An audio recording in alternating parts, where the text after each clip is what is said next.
Welcome beta to part number 6, the president, and the chapter is working of institution, 9th class, democratic politics. चलिए, तो हम most important institute के बारे में बात कर रहे हैं. तो इससे पहले हमने प्राइम मिनिस्टर और उसकी पावर्स के बारे में डिस्कस किया था.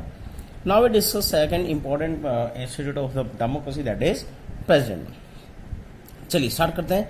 बेटा फिर रिपीट कर रहा हूँ, इसकी एक एक लाइन में एक एक फीचर्स है. आपके नोट्स बहुत अच्छे बनेंगे और इसमें से कोई किसी भी लाइन से बना के क्वेश्चन फ्रेम हो जाता है एनटीएससी में. चलिए, so while the prime minister is the head of the government, prime minister head of the government है. So the president is the head of the state. दोनों में डिफरेंस देख लेना. वो गवर्नमेंट के हेड है और ये कंट्री के हेड है. कंट्री के हेड समझ में आता होगा. It means the first person of the state. State means या कंट्री से नाम लिया गया स्टेट है. बेटा जनरली स्टेट राज्य जो है वो देश के लिए वर्ड यूज होता है.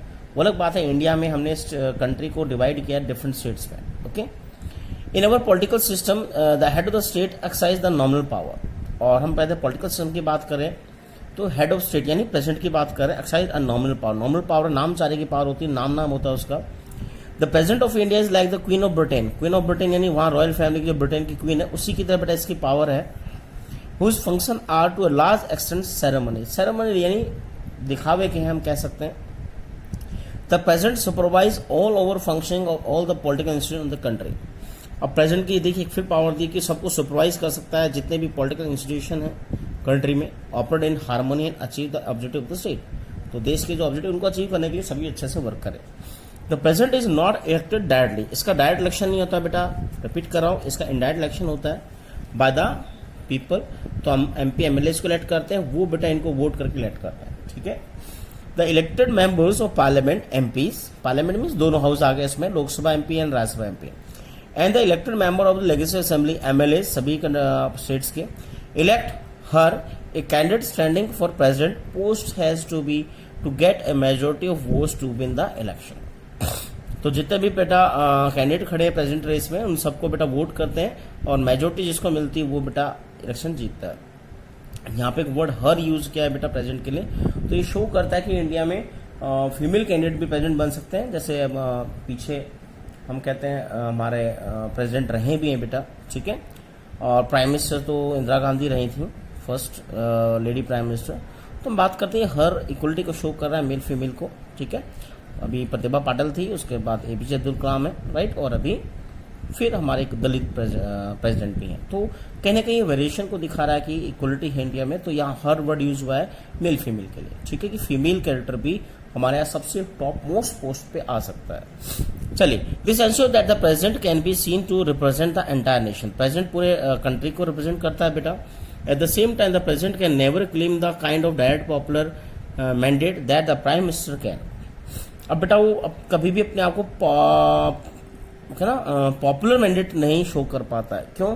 क्योंकि इलेक्शन इसके डायरेक्ट नहीं होते. लोगों ने इनको वोट नहीं किया, इनको स्टेट्स ने और हमारी जो दोनों हाउस है उन्होंने इनको इलेक्ट किया.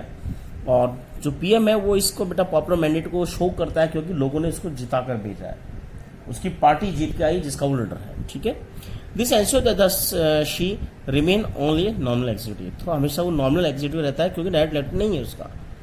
The same is true of the power of the president. ऐसे बेटा उसकी पावर्स के साथ भी प्रेसिडेंट की, राइट. देखिए, if you casually read the constitution you would think that there is nothing that she cannot do.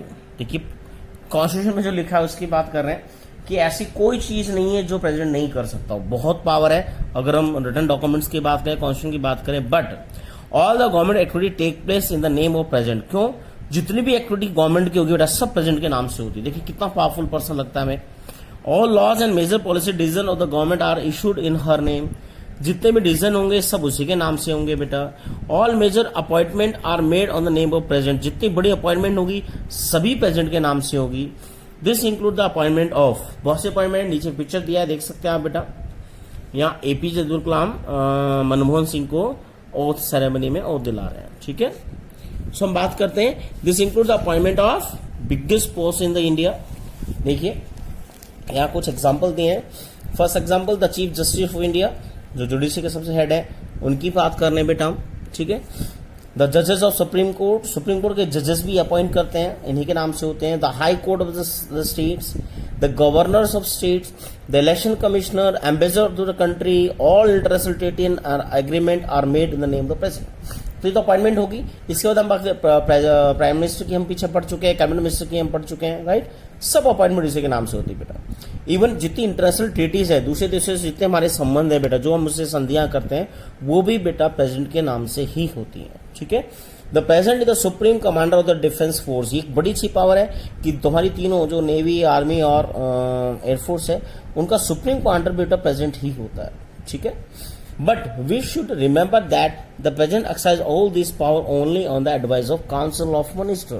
यहां बेटा उसकी पावर से लिमिट लगती है, नाम तो सारा इसी का है, बट अपनी सभी पावर को एक्सरसाइज करता है ये किसके एडवाइस से? काउंसिल ऑफ मिनिस्टर, ठीक है।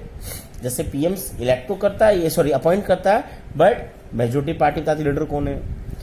जो आपकी कैबिनेट मिनिस्टर्स उनको अपॉइंट बेटा यही करता है, बट उनके नाम कौन देता है? प्राइम मिनिस्टर देता है, ठीक है।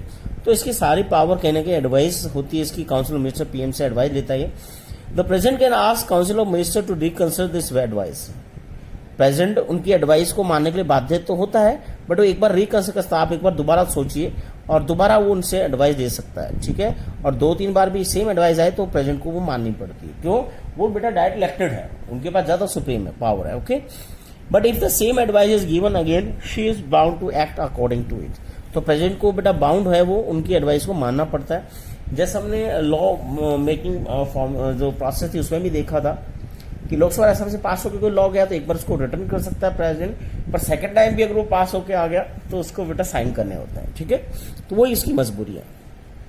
It's similarly bill pass by the president, वही दिया, parliament become the law only after the president gives the assent to it. If the president wants she can delay this for some time and send the bill back to parliament reconsideration. वही example दे दिया। But if the parliament pass the bill again, she has to sign, उसको sign करने होंगे बेटा, नाम उसी का है बट वो मजबूर भी है, ठीक है। So you may wonder that does the president really do, can she do anything on her own at all? There is one very important thing she should do on her own, appoint the prime minister. बस एक ही power है जो अपने हिसाब से कर सकता है प्राइम मिनिस्टर, मैंने पार्टी और coalition party secure clear majority in the decision election. जब किसी भी पार्टी या कोलिशन को बेटा क्लियर मेजोरिटी ना हो, जो हम पीछे पढ़ चुके पीएम वाले टॉपिक में पढ़ा था हमने, ठीक है। Has of appoint the leader of majority party और the coalition that enjoy majority support the Lok Sabha. So when no party or coalition get a majority in Lok Sabha, the president exercises her discretion. तो यहाँ पे president बेटा decision लेने के लिए free होता है अगर किसी के पास भी सपोर्ट नहीं होता है, मेजोरिटी नहीं होती है। The president appoint a leader who in the opinion must majority support in Lok Sabha. In such a case the president can ask the newly appointed prime minister to prove majority support in Lok Sabha within a specific time. तो उसको specific time में अपनी majority prove भी करनी पड़ती कि वो majority जो पार्टी जीत के आ रही है कोलिशन उसका लीडर है वो, ठीक है। आप पढ़ते बेटा 2 टाइप की बेटा यहाँ सिस्टम दिया है। फर्स्ट प्रेसिडेंशियल सिस्टम दिया है डेमोक्रेटिक का, और दूसरा हम पढ़ ही रहे हैं बेटा दैट इज पार्लियामेंट्री सिस्टम। दोनों के ऊपर कई बार क्वेश्चन भी आता 3 मार्क्स का बेटा आपका। जो पीछे डिफरेंट इंस्टीट्यूट पढ़े हैं बेटा इनमें भी आपके क्वेश्चन बनेंगे, जैसे पीएम की पावर, राइट, और पीएम का इलेक्शन, ऐसे प्रेसिडेंट और उसके पावर्स, राइट। तो ये सब चीजें क्वेश्चन आएंगे। कैबिनेट मिनिस्टर पे भी क्वेश्चन आता है, कैबिनेट काउंसिल पे भी, ठीक है। चलिए यहाँ पे डिफरेंशिएट क्वेश्चन बनता है कई बार। President all over the world are not only nominal executive. बड़ी अच्छी बात दी है कि हर देश में ऐसा नहीं नॉमिनल है, जैसे इंडिया में like the president of India in many country the world the president is a both head of the state and the head of the government. ये अनोखी बात है बेटा। जिस कंट्री में प्रेसिडेंशियल सिस्टम है वहां पे हम बात करते हैं बेटा वो स्टेट का भी हेड कहलाएगा और गवर्नमेंट का भी। बात समझना, तो पीएम जैसी पावर होती है उसके पास और प्रेसिडेंट की तरफ फर्स्ट पर्सन होता है, वो स्टेट का हेड कहलाता है। The president of United states of the America is the most well known example of this kind of president. इस तरह के प्रेसिडेंट की बात करें तो बेटा यूएस का प्रेसिडेंट इसका बेस्ट एग्जांपल है। The US president directly elected by the people, क्योंकि यहाँ इलेक्शन डायरेक्ट होते हैं इसलिए वो पावरफुल है। Here he personally choose and by the legislator called the Congress in the US. तो पर्सनली चूज होता है बेटा, अपॉइंट ऑल मिनिस्टर, सॉरी मैंने एक लाइन एक्स्ट्रा पढ़ ली। He personally choose and appoint the minister, वो सभी मिनिस्टर को खुद अपॉइंट करता है। The law making is still done by legislator, वहां लेजिस्लेटर होती है बेटा कांग्रेस बोलते हैं इसे, वो बेटा लॉ मेकिंग बॉडी है। But the president can veto power, इसको नोट करना बेटा, इसके पास विटो पावर होती है, किसी भी लॉ को ये रोक सकता है। इंडिया में प्रेसिडेंट एक बार रोक सकता है, बट यहाँ विटो लगा के उस कानून को रोक सकता है, ये इसकी बड़ी पावर है। Most importantly the president does not need the support of majority of member in Congress. अब जो कांग्रेस लेजिस्लेटिव बॉडी है, जैसे हमारी लोकसभा है बेटा, उसमें इसको मेजोरिटी नहीं चाहिए। देखो बड़ी अच्छी बात है, लोगों ने इलेक्ट किया, ये अपने टेन्योर तक रहेगा बेटा, आगे समझ में देखिए। And neither is answerable to the, ना वो उसको आंसर देगा ना उनसे उसको सपोर्ट चाहिए, वो फ्री है बेटा, लोगों ने इलेक्ट किया है, वो तब तक वो गवर्नमेंट में रहेगा जब तक वो उसका टेन्योर है। ये is a fix tenure of 4 year, यहाँ टेन्योर दे दिया बेटा, 4 साल का टेन्योर होता है, इसको नोट कर लेना प्लीज। यूएस में जो प्रेसिडेंट उसका टेन्योर कितना है, 4 ईयर, हमारे यहाँ 5 साल होता है प्रेसिडेंट का बेटा, ठीक है। And completes it's even if it is a party does not have a majority, उसकी पार्टी को मेजोरिटी ना हो, उसकी पार्टी कांग्रेस में ना हो, तो भी अपने वो बेटा टेन्योर पूरा करेगा। And this model of followed in must the countries in Latin America, Latin America में कई कंट्री जहां वो ये फॉलो करते हैं बेटा। And many of x Soviet union countries, तो सोवियत यूनियन से जो कंट्री फ्री है वो भी बेटा इसी चीज को अप्लाई करते हैं। Give the centrality to the president and this system government is called presidential form of government, इसको प्रेसिडेंशियल फॉर्म ऑफ गवर्नमेंट बोलते हैं। In country like ours that follow the British model, हमारा कंट्री है या हमारे जैसे और कंट्री वो ब्रिटिश मॉडल को फॉलो करते हैं, जहां पार्लियामेंट्री सुप्रीम होती है। Therefore our system is called parliamentary system of government. तो हमारा सिस्टम क्या था, पार्लियामेंट्री सिस्टम, हमारे यहाँ पावरफुल सारी पावर पार्लियामेंट में है, ठीक है। प्रेसिडेंट नॉमिनल हेड होता है, उसके पास पावर नहीं होती है। कैबिनेट पावरफुल है, पीएम पावरफुल है, और मेजोरिटी बनी रहती है, मेजोरिटी की जरूरत होती है पावरफुल पीपल को। अगर वो पार्लियामेंट में मेजोरिटी नहीं है उसकी लिए, तो कहीं ना कहीं पीएम भी नहीं रहेगा, उसकी कैबिनेट भी नहीं रहेगी, ठीक है। ये दोनों में डिफरेंस है, प्लीज इन डिफरेंस को कर लेना, okay. Thank you. Last video देखेंगे बेटा जुडिशरी, जो तीसरा पार्ट है हमारा।